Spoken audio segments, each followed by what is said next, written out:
नमस्कार नेपाली मित्रों, क्या आपको पता है कि भारत के अंदर ग्रेटर नेपाल को आज़ाद कराने वाली एक सेना का गठन हो चुका था 1979 में और अब ये फिर एक्टिवेट हो गई है। 2002 में भारत ने इसे आतंकवादी संगठन करार देके प्रतिबंधित कर दिया था, लेकिन ये फिर से भारत में धीरे धीरे करके एक्टिवेट हो गई है। और आपको ये पता होना चाहिए कि इसने एक बार एमसीसी के विरोध में दिल्ली में भी जुलूस निकाला था 2021 में। यानी साफ क्लियर हो गया कि इस ग्रेटर नेपाल मुक्ति वाहिनी को चाइना भी समर्थन दे रहा है। यानी भारत के लिए बहुत बड़ी मुसीबत हो चुकी है। दिमाग में रख लीजिए, एमसीसी का जहां पर भी विरोध होता है उसमें चाइनीज फंडिंग होती है। अब ये मत कहना कि चाइनीज फंडिंग नहीं होती है, मैं आपको बहुत सारे एविडेंस पिछले वीडियो में दे चुका हूं।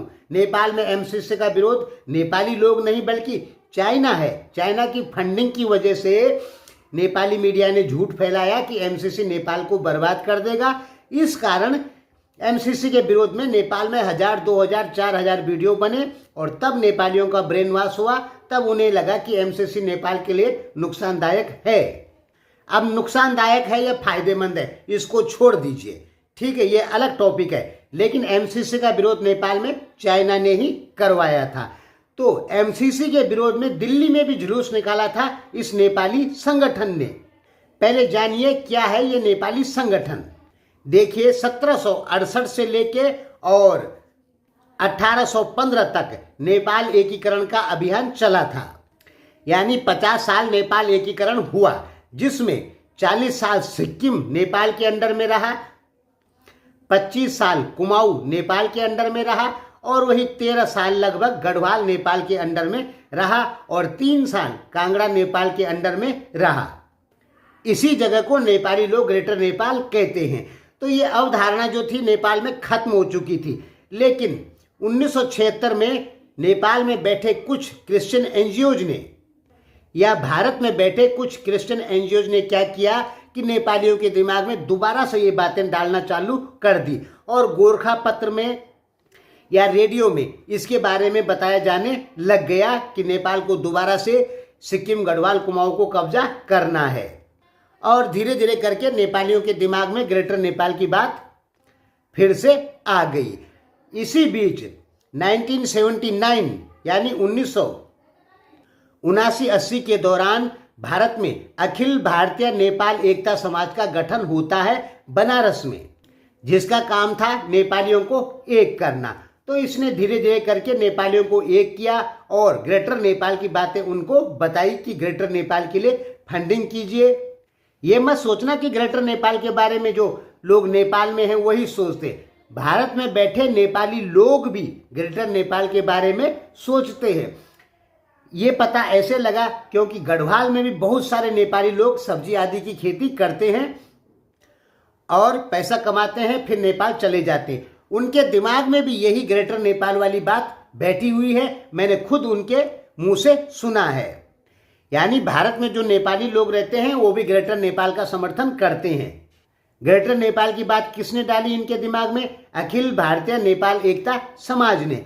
और अब ये कितना फैल गया था, ये तमिलनाडु से लेके भारत के पूर्वोत्तर राज्यों में, बिहार में, उत्तर प्रदेश में, झारखंड में, तमिलनाडु में, जहां जहां नेपाली समाज रहता है वहां तक ये फैल गया था। इसके बाद 1996 में पता लगा कि इनका कांटेक्ट है बाबूराम भट्टराई माओवादी पार्टी से, प्रचंड की माओवादी पार्टी से।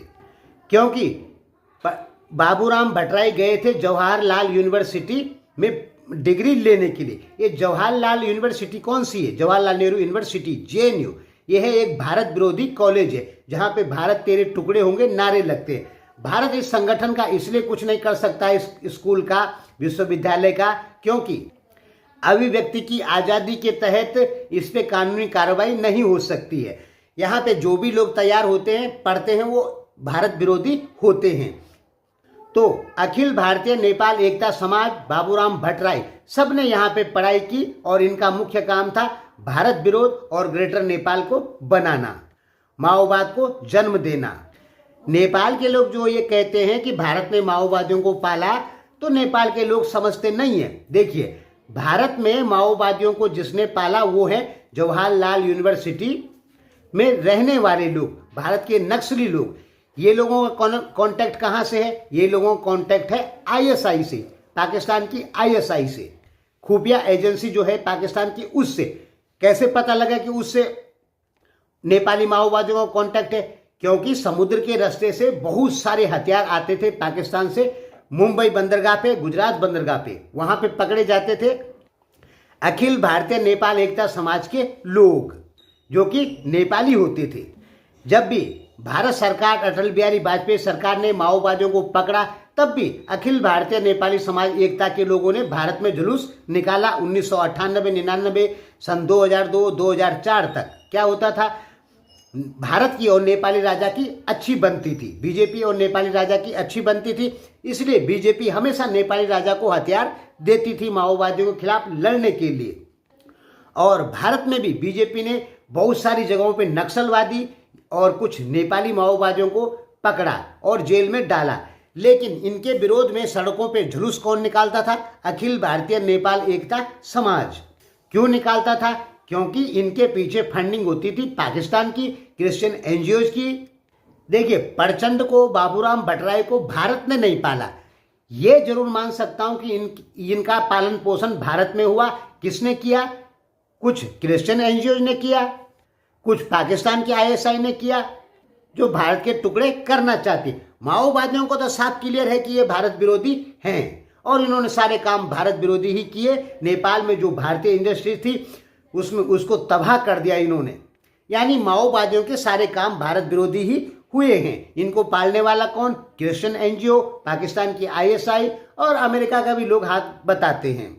क्योंकि जब भारत टूटेगा तभी ना लोग फटाफट ईसाई बनेंगे। भारत में जब कमजोर होगा भारत, तब ईसाई मसीहियों को जल्दी से जल्दी पूरे भारत को ईसाई बनाने में सरलता मिलेगी। इसलिए इन्होंने पूरी ताकत लगाई और ग्रेटर नेपाल भी इन्हीं का छेड़ा हुआ एक विचारधारा है, जो भारत में जो नेपाली लोग रहते हैं उनके अंदर खूब चलती है। तो जब जगह जगह पाकिस्तान की आईएसआई से, नक्सलवादियों से अखिल भारतीय नेपाल समाज के कनेक्शन मिले, इनको पकड़ लिया गया कई बार, तो जाके लास्ट में भारत ने इस संगठन को आतंकवादी संगठन घोषित कर दिया और 2002 में बैन कर दिया।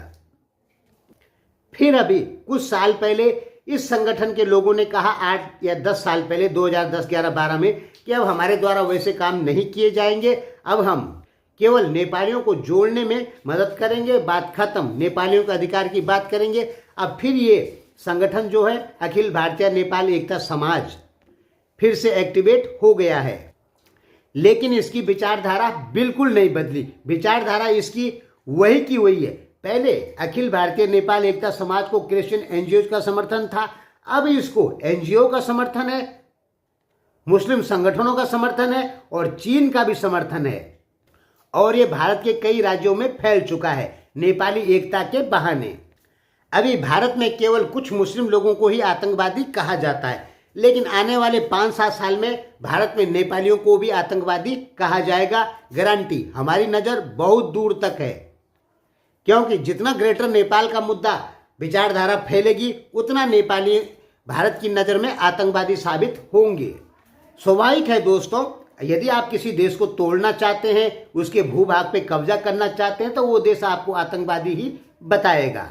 अब ये मत कहना कि ग्रेटर नेपाल वाले आतंकवादी नहीं हैं, वो तो देश प्रेमी हैं। हाँ, नेपाल के जो लोग हैं उनके लिए वो देश प्रेमी और भारतीयों के लिए वो आतंकवादी। जैसे कश्मीर को जो आज़ाद कराना चाहते हैं वो भारतीयों के लिए आतंकवादी हैं और कश्मीर वालों के लिए या पाकिस्तानियों के लिए वो देशभक्त हैं। तो ऐसे ही तो है, ग्रेटर नेपाल मुक्ति मोर्चा की जो सेना बनेगी वो भारत की नज़र में एक आतंकवादी सेना होगी और नेपाल की नज़र में वो देशभक्त सेना होगी। ग्रेटर नेपाल पे मेरे विचार, पहले ये जान लीजिए, अखिल भारतीय नेपाल एकता समाज धीरे धीरे भारत में मुक्ति वाहिनी की तैयारी करेगा, चाहे 5 साल लगे चाहे 10 साल लगे, लेकिन करेगा, क्योंकि इनकी विचारधारा ग्रेटर नेपाल को लेकर है। अब